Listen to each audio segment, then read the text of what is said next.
Welcome to my channel, where we discuss everything and all things politics, especially the 2023 presidential election, which I keep saying that the presidential election is the most important of all the elections, and that whoever emerges the president of Nigeria has a lot of powers to make this country great. So it is not a small position. Now, one of the issues that I want us to look at today has to do with the intimidation and harassment of supporters of Peter Obi, the presidential candidate of the Labour Party.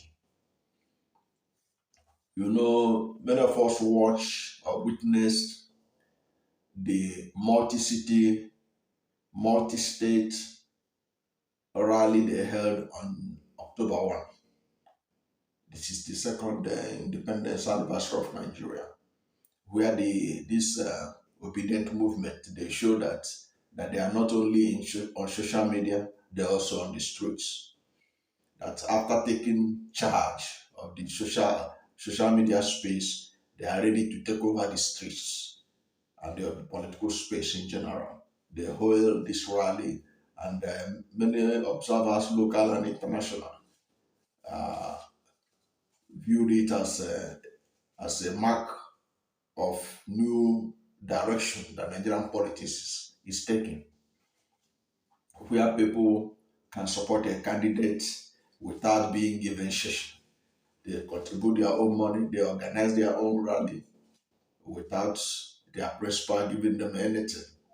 All they are showing is love because they believe that it will have something to offer the country, and they are ready to sacrifice to put him in as a winner. But behind the seemingly successful rally, it was later found out that some supporters of P2B were harassed and detained uh, by security agencies, by some of the security agencies and all that. And it was one of the things that many Nigerians were shocked to hear because many were not aware of it on that particular day. Yeah, at least it wasn't brought. There was no media attention to it.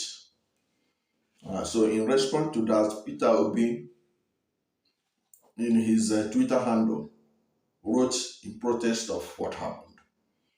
Okay? He wrote in protest of what happened to express his disappointment. This is what he wrote in his verified Twitter handle. Elections are not deemed free and fair when a certain group employs the tool of intimidation to ensure that the opposition is silenced, both at the campaigns and at the polls. Peaceful assembly and unfettered electioneering campaigns are constitutionally guaranteed. Both and other liberties cannot be breached willfully by security agents. Recent reports of OBIdients being silently arrested by some security agents is extremely disturbing and condemnable. We must ensure that everyone is given a level playing field in the forthcoming elections, and that no eligible Nigerian, irrespective of ethnicity, religion, we must ensure that everyone is given a level playing field in the forthcoming elections, and that no eligible Nigerian, irrespective of ethnicity, religion, or political affiliation, is disenfranchised, more so through violence and intimidation. I call upon the federal and state agencies to remind their operatives on the need to respect civil liberties. That's the end of the quote of Peter Obi, the presidential candidate of Labour Party. So he wrote this on his Twitter handle to express his disappointment and to emphasize on the need for level playing field. Interestingly, President Muhammadu Buhari, in his last outing at the United Nations General Assembly in New York promised that one of the legacy he's going to leave is to ensure free and fair election in 2023 and to ensure smooth transition. So what Obi has complained about therefore means that the president has to do more to reassure Nigerians that he is really committed to free and fair election. Because he cannot be committed to free and fair elections when security agencies go about harassing supporters of political parties or presidential candidates, like Peter Obi is alleging concerning his supporters who were detained. And there was also a report that two men were lynched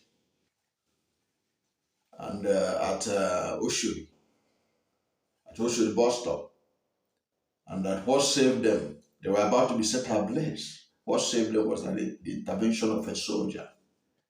What were their offense? They were found with the emblem of Labour Party. That was their offense. It's not supposed to be like that. It's not supposed to be like that. We have freedom of association, freedom of choice of candidates and parties to support. Nobody should be killed. Nobody should be maimed. Nobody should be harmed because of his political association, which is legitimately guaranteed by the Constitution. Freedom of assembly and association. Now, before I go further, if you are new to my channel and you have not yet subscribed to my channel, please subscribe to my channel, hit the subscription button, hit the notification bell. When you subscribe to my channel and hit the notification bell, anytime I have a new video, you'll be among the first to know. God bless you. Now, the presidency responded to Mr. Peter Obi's allegations, and they released a statement in the media. This is the statement as was reported in the papers. That's the statement, the denial of the harassment of Peter Obi's supporters by the presidency. And then I will come back to it and show you that the presidency goofed in this their denial.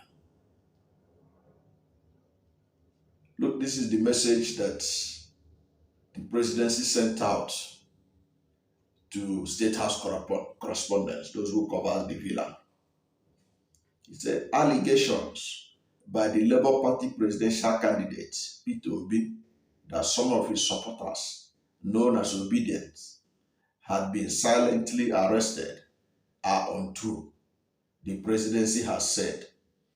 A source in the State House, Aso Rock Villa, who spoke under condition of anonymity, said both the Nigeria Police Force and the Department of State Services, DSS, have officially confirmed that no arrest whatsoever, neither silent arrests nor, for that matter, open arrests, have been made of any Obi's supporters. The democratic process in Nigeria is free and fair, and all candidates, whether those from the established parties or minor ones, have the absolute constitutional and God-given right to campaign openly and without hindrance, the source said. What is also the case is that anyone who breaks the law, whether they are a supporter of the government party or opposition, must be held to account for their actions. If, for instance, opposition parties' supporters damage private property in the course of a campaign, march, or rally, should they not be held to account? If, for instance, the government party supporters defame an opposition figure, should they not be held to account? Of course, they all should. What is, however, known about a Labour Party member who was bailed by the party's chairman in Lagos State is that on September 3rd, 2022, one Joseph Chimezie Onora, passport number A12553760, who arrived in Nigeria aboard Air France, was intercepted about 22:30 hours at the E-wing of the Murtala Mohammed International Airport, Lagos, by the Nigerian Immigration Service at the instance of the Lagos State Police Investigation Bureau for an investigation that concerns him. So this is the statement. This is a story based on a statement by the State House, by the presidency, which they shared to all the media houses. But there's something unusual about this. The presidency has two spokespersons. They have Garba Shehu and Femi Adesina. These are the two people who are in charge of media relation or communication between the presidency and Nigerians. And the allegation that Peter Obi made is a heavy allegation. It's a weighty allegation that requires a response. But the response from the presidency left a lot to be desired. A lot more to be desired. Why did I say this? If you listen to that statement very carefully, you discover that that statement was not signed by Femi Adesina or Garba Shehu. The statement stating the denial by the presidency, say from a source in the State House, Aso Rock Villa. And this same source keep on saying things. Why would a source, an unidentifiable source, be the right response to the allegation that the rights of Nigerians were violated by security agencies, by some people in the security agency of federal government of Nigeria? And President Muhammadu Buhari is the President and Commander-in-Chief of the Armed Forces of the Federal Republic of Nigeria. Therefore, all the agencies are at his beck and call. None of them does anything without authorization from him or a delegated authorization from him. Okay? So, if somebody of the caliber of Mr. Peter Obi led an allegation about brutalization of his supporters, intimidation, harassment, detention, these are at the center of human rights violation. And the president himself has made it clear that he is committed to a free and fair election. And we all know that a free and fair election doesn't start on the election day. It starts weeks before the election. How people are free to campaign, how people are free to march, how people are free to share their ideas, woo people to their side. All those matters. To say that you want to ensure free and fair election, it cannot be based only on that day of the election. No. Days, activities before then must indicate that the government of the day provided enabling environment for everybody to participate. So this denial by the government should not be taken serious, in the sense that a source that don't want to be identified is defending the government. So why is the government hiding behind a finger in defending itself? This is not a good sign. And I hope that they do something to correct this type of impression where you use anonymous personalities in the villa to defend the actions alleged to have been committed by the villa or the presidency.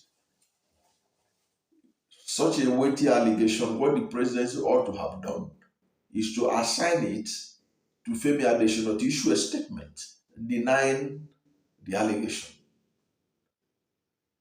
or assign it to any of the two people can do it.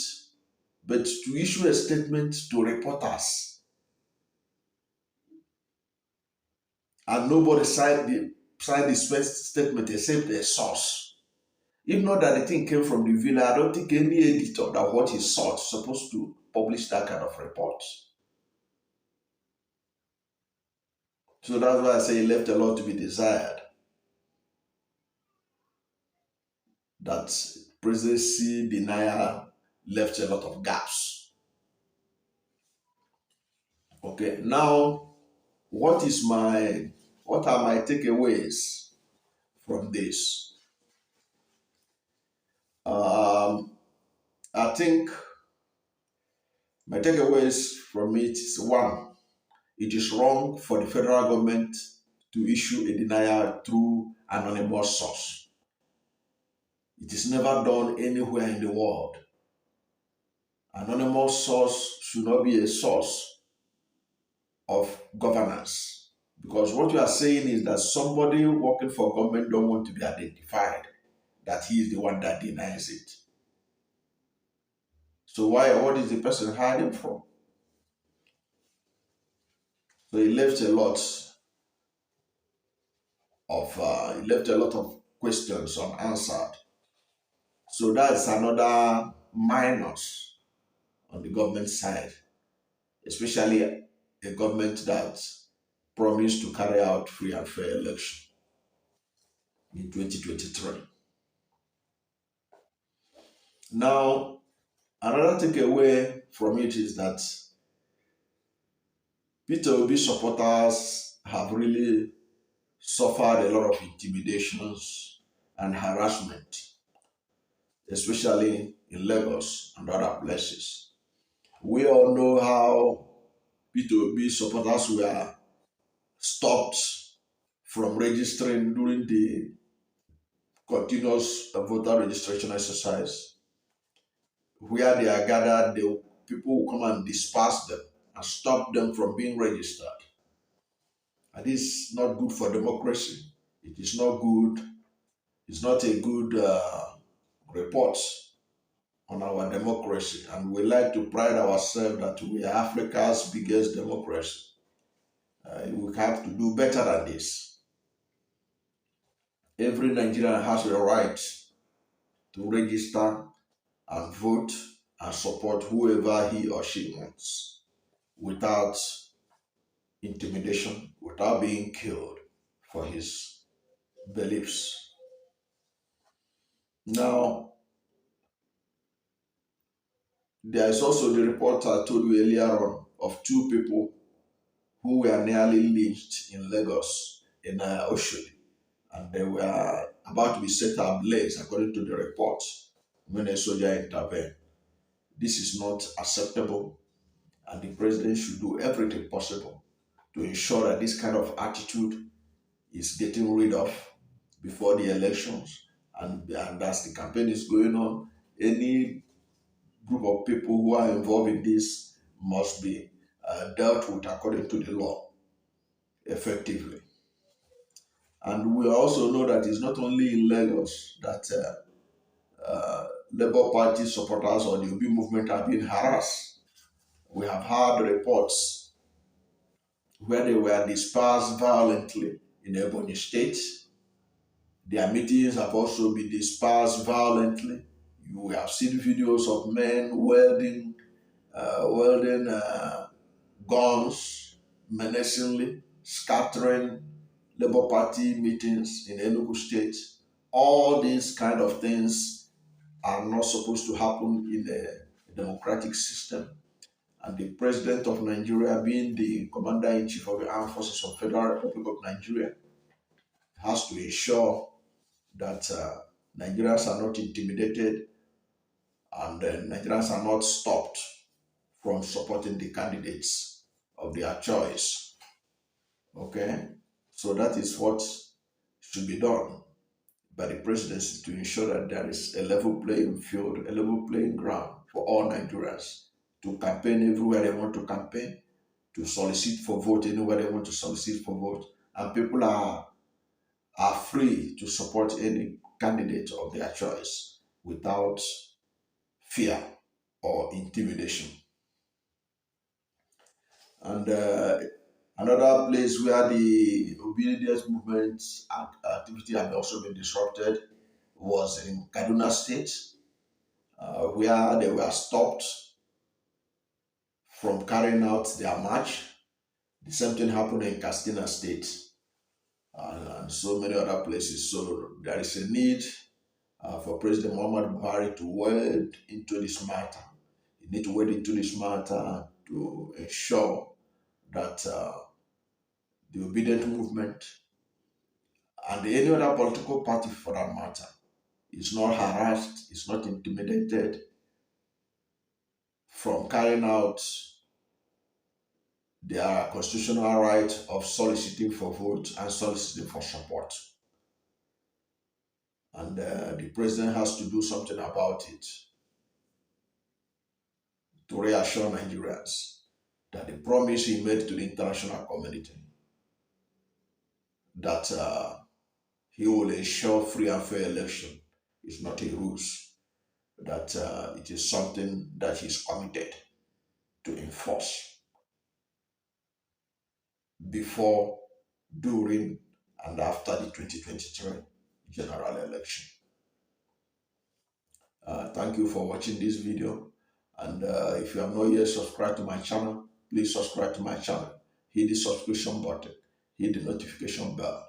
When you subscribe to my channel, anytime I have a new video, you'll be among the first to know. God bless you.